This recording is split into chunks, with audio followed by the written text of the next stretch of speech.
Salut les artistes! Aujourd'hui, je vous teste un ultra télézoom, c'est le 100-400 mm f5 f6 III en monture Sony de chez Sigma. Il vient de sortir là, il n'y a pas longtemps, à la mi-juin, alors il ne faut pas le confondre avec la version pour réflexe qui existe en monture Canon et Nikon. Là, c'est vraiment un nouvel objectif conçu pour les appareils hybrides. Il existe en monture Sony et en monture L, qui est la nouvelle monture pour certains boîtiers Panasonic et Leica. Il fait partie de la nouvelle gamme Sigma DGDN, conçue spécialement pour les hybrides plein format. C'est le troisième zoom de la série, il y a le 14-24 f2.8, un 24-70 f2.8 et le 100-400 f5 6 III, c'est celui-là que je teste. Et en fait, pour l'instant, dans cette plage de focale, il y a assez peu de solutions. À vrai dire, il n'y a que le 100-400 mm GM pour la monture Sony et le prix est quand même très élevé. Donc ça va être intéressant de voir comment se comporte ce nouvel objectif. Un grand merci à Sigma pour le prêt. Alors avant de commencer le test, je tiens à préciser que là j'ai une version de pré-production, donc il peut avoir quelques limitations également au niveau de l'autofocus. Sinon, en termes de qualité d'image, vous aurez quelque chose d'assez fidèle par rapport à la version commerciale.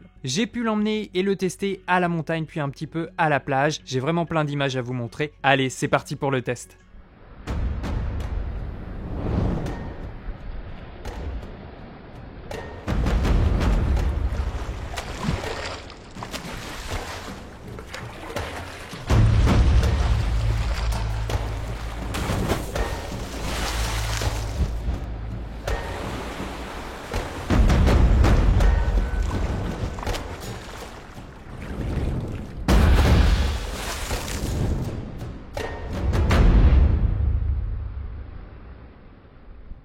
Premier point, l'ergonomie, la corpulence. Quelles sont les sensations de prise en main? Je vous affiche ses dimensions, il est plutôt compact pour ce genre de focale et il pèse environ 1135 grammes. C'est plus de 200 grammes de moins que la version Sony par exemple. Bon, par contre, on n'a pas de zoom interne. Là, au 400 mm, en fait, l'objectif va s'étendre d'environ 8 cm.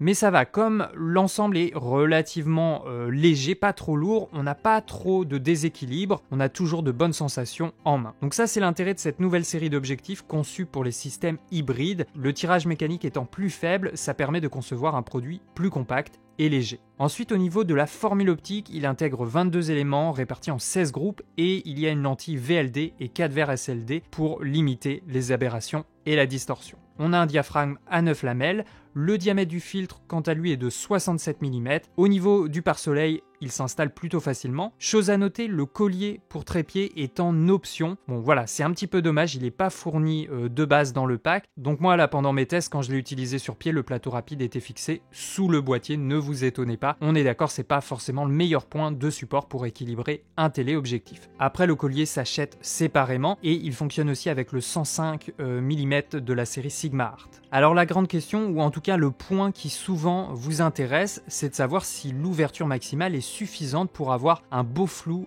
d'arrière-plan. Alors sur ce téléobjectif, déjà la focale est coulissante. C'est généralement le cas sur des zooms avec une plage de focale importante. Là, l'ouverture est de f5 à f6 III. C'est un petit peu plus fermé que la concurrence. Généralement, on a du f4.5 à f5.6. Là, on perd un tiers de diaph. Je te montre des photos prises à pleine ouverture et à différentes focales. Tu vois que le sujet se détache bien de son arrière-plan. Même à f6 III, en fait, la focale est suffisamment importante pour séparer le sujet de son décor. On a suffisamment de compression au niveau de l'arrière-plan pour faire ressortir le sujet. Je te montre l'évolution de l'ouverture en fonction de la focale. Il est à f5 de 100 à 113 mm. Il va passer à f5.6 de 113 à 235 mm et enfin à f6 III de 235 à 400 mm. Ensuite, la distance minimale de mise au point au 100 mm est de 112 cm et d'1,60 m à 400 mm. Ça permet d'avoir des valeurs de plan assez serrées, c'est pas encore de la macro, mais ça permet de faire ressortir des sujets plutôt petits. Ensuite, au niveau de l'autofocus, cet objectif possède un système de motorisation pas à pas qui est optimisé pour la détection de phase et contraste. Donc en fait, cet objectif couplé avec par exemple un A7 III, on a vraiment une mise au point très rapide. En photo, tu le vois, les changements sont précis, dynamiques et quasiment sans hésitation. Si je zoome sur les photos, bon voilà, on a du détail, les sujets ont été correctement figés, il n'y a pas vraiment de souci à ce niveau-là.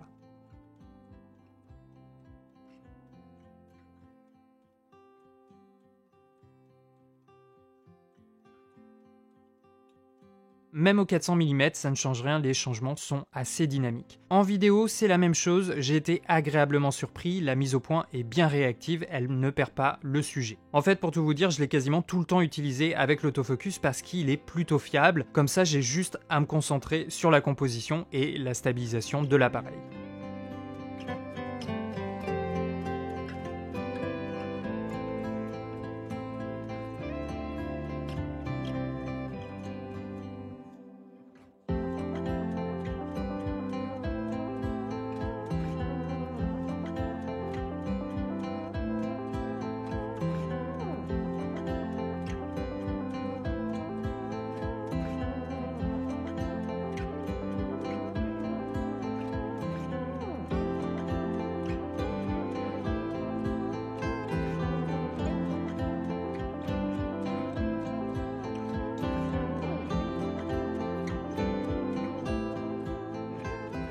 Je l'ai testé sur un suivi de personne qui se dirige dans l'axe de la caméra. Alors au 100 mm, il suit plutôt bien. Après au focal plus resserré, il suit mais il a un petit peu plus de mal sur ce type de suivi. Bon, après, faut dire que là, je suis quand même assez proche de la caméra. C'est un exercice qui est pas facile. Généralement, ton sujet sera un peu plus loin, voire beaucoup plus. Ensuite, l'objectif est stabilisé. Il y a deux modes de stabilisation optique. Le mode de stabilisation 1, il est plutôt conseillé pour les plans à main levée sur un sujet fixe, et le mode numéro 2, il est plutôt conseillé pour les mouvements panoramiques quand vous avez envie de faire un filet. Je te compare trois plans à main levée au 100 mm, au 200 mm et au 400 mm avec le premier mode de stabilisation. Tu vois qu'au 400 mm, ça marche, on peut obtenir un plan qui est à peu près viable. Après, l'idéal quand tu veux faire une vidéo 400 mm, c'est d'utiliser un trépied ou alors un monopode pour conserver un ensemble plutôt mobile. Sur le corps de l'objectif, on a le switch autofocus manuel, on a un limitateur de distance de mise au point, il y a également un bouton AFL donc personnalisable et les différents modes de stabilisation optique. On a aussi un bouton pour verrouiller le glissement du zoom, ça c'est quand même assez pratique. Alors le zoom a quand même une certaine résistance donc il va pas descendre comme ça d'un coup, mais quand tu marches et que tu l'as autour du cou avec la sangle, il y a quand même un peu plus de rythme, il y a des à-coups et là la focale peut s'étirer, donc à ce moment-là ça va être vraiment pratique de pouvoir verrouiller l'objectif. Au niveau de la bague de mise au point, elle est vraiment très fluide et la bague de zoom quant à elle, elle offre un peu plus de résistance pour justement éviter de déplacer la focale quand on tient l'objectif. D'ailleurs, tu peux aussi modifier le zoom en étirant l'avant de l'objectif avec le pare-soleil. Bon, on a l'impression d'avoir un fusil entre les mains, mais ça fonctionne. Sigma a également sorti deux téléconvertisseurs, mais pour l'instant, je crois qu'ils sont disponibles que en monture L. Il y a un 1,4 et un 2 fois.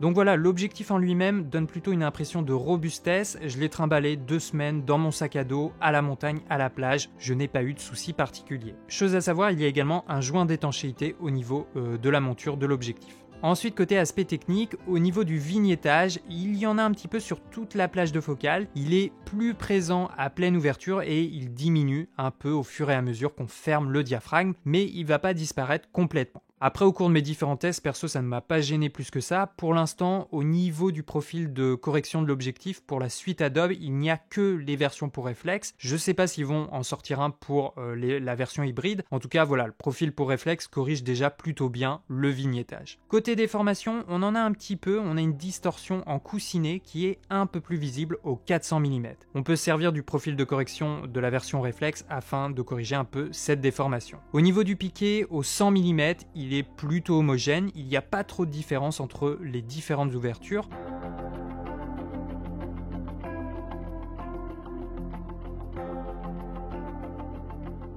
Après au 200 mm, il y a un petit peu plus d'écart entre le centre et les extrémités en fonction de l'ouverture.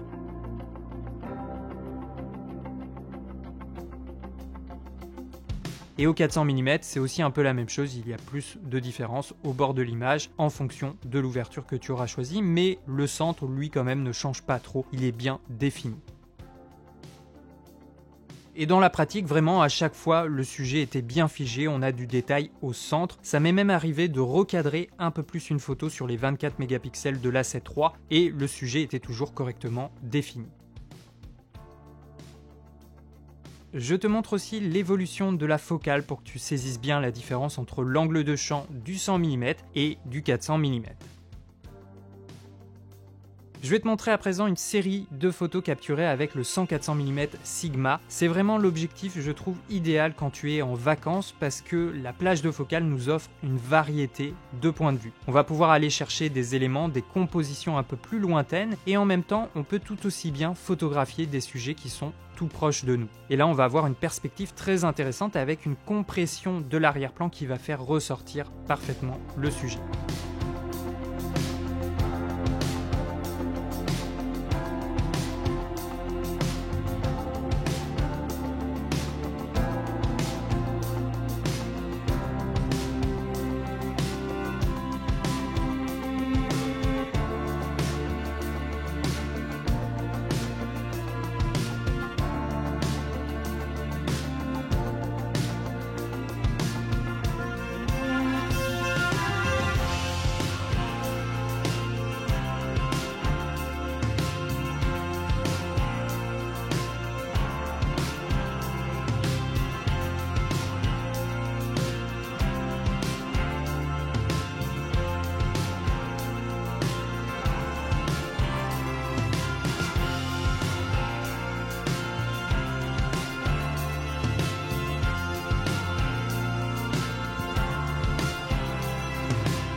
Je l'ai aussi beaucoup testé en vidéo avec du slow-mo ou en 4K, toujours avec la 7 III. J'ai fait essentiellement des prises à main levée, mais j'avais aussi un trépied photo et ça m'est arrivé aussi de me servir du décor pour stabiliser au maximum les plans.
Alors au niveau du prix, ce 100-400 mm f5.6.3 conçu pour les appareils photo hybrides se trouve à l'heure où je tourne cette vidéo aux alentours de 999 €, ce qui est franchement pas bien cher pour ce type de focale. Alors c'est difficile de ne pas faire la comparaison avec le 100-400 mm f4.5.5.6 de la gamme G Master de chez Sony. Alors oui, il y a un tiers de diaph en plus, mais il coûte aussi plus de 2500 €. Donc tu vois, on a quand même un objectif très bon marché. Après, Sony a aussi un 200-600 mm, mais ça c'est encore une autre focale. Du coup, conclusion, je vous donne mon avis. Écoutez, cet objectif est vraiment une belle surprise dans l'ensemble. Il est déjà, on vient de le dire, plutôt abordable comparé à la concurrence. Et pour ce prix-là, on pourrait s'attendre à moins. Et pourtant, non, il fonctionne super bien. Il n'est pas trop lourd pour un téléobjectif. Je l'avais autour du cou en rando pendant plusieurs heures. Bon voilà, tout s'est bien passé, je n'ai pas souffert. Personnellement, c'est également une plage de focale que j'aime beaucoup. L'année précédente, j'avais emmené justement en montagne un 70-200 mm. Et là, j'ai trouvé que ce 100-400 mm était encore plus polyvalent, je l'ai beaucoup plus utilisé. On peut aussi bien photographier une fleur,